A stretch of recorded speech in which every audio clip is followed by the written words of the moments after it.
Bonjour Paul Marquis. Oui, bonjour à tous. Bonjour, la préfecture des Bouches-du-Rhône se penche aujourd'hui sur les risques liés aux fameux épisodes méditerranéens. Alors tout d'abord, qu'est-ce qui caractérise ces épisodes méditerranéens? Comment on les reconnaît en tant que météorologue? En fait, du coup, ça se caractérise par deux choses essentielles. Du coup, c'est la provenance des pluies. Donc, en fait, ces pluies, du coup, proviennent de la Méditerranée, comme son nom l'indique. Effectivement, quand l'automne, la mer est chaude, l'eau s'évapore de manière plus fréquente et de manière plus importante que le reste de l'année. Donc, ces épisodes, en fait, absorbent la température et l'humidité de la mer, donc se renforcent en arrivant dans les terres. Et c'est ce qu'on a connu notamment le 4 septembre sur Marseille et sa région, avec de très très gros orages.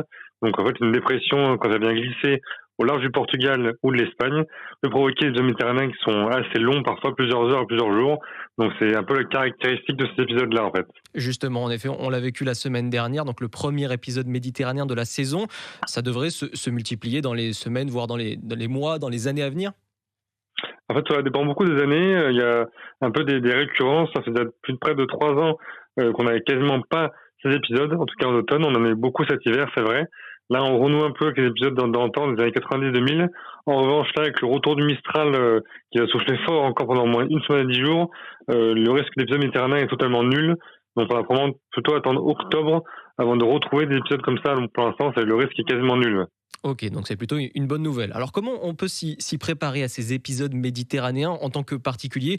Si en tout cas ça gagne en intensité, il faut juste rester prudent, il faut se préparer, s'équiper?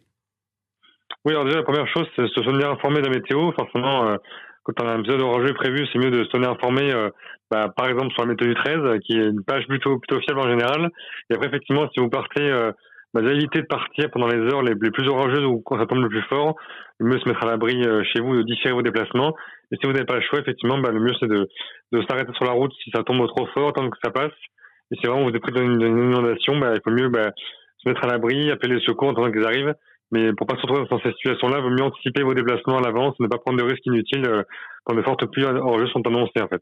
Alors est-ce que on le voit hein, souvent dans les départements voisins, il y a des inondations assez impressionnantes, parfois avec des victimes. Est-ce que notre département est concerné par ce genre de risque?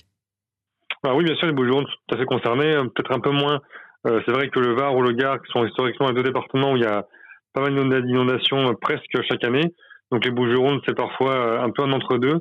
Les zones, c'est vrai, urbaines sont plutôt plus soumises à ce risque que les zones marécageuses, notamment la Camargue et l'ouest des Bouches-du-Rhône sont beaucoup moins soumis à ce risque puisque les sols vont absorber plus les précipitations.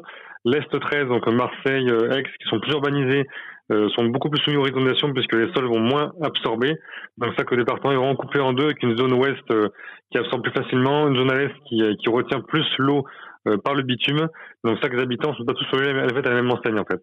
Alors, Paul Marquis, tant qu'on vous a par téléphone, donc on le rappelle, hein, vous êtes météorologue pour la météo du 13. On va en profiter évidemment pour faire un point météo. Le Mistral souffle très fort depuis déjà 3 jours. Ça devrait durer jusqu'à la fin de la semaine ou encore plus longtemps? Combien de temps ça va durer ce Mistral?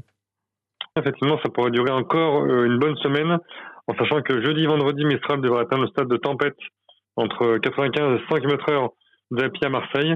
Températures vont dégringoler à des niveaux de novembre, donc on aura pas plus de 20 degrés la journée, ressenti pas plus de 15, donc sortir les pulls et les manteaux impératifs, et ça devrait perdurer comme ça, en tout cas en faiblissant un petit peu ce week-end, mais on part sur une bonne semaine de Mistral, températures qui vont dégringoler en fin de semaine et qui devraient remonter progressivement la semaine prochaine. Donc là, l'été, pour l'instant, a pris une grosse claque. Ouais. Oui, voilà, l'été, il est terminé ou c'est juste une pause, une pause prolongée? Alors non, le gros de l'été est bien sûr derrière nous. En revanche, les beaux jours, en tout cas, un semblant d'été indien est tout à fait possible fin septembre, en octobre, ça arrive très souvent. On a déjà eu des épisodes de septembre assez froids et qu'après octobre, ça radoucit, c'est tout à fait possible, même probable.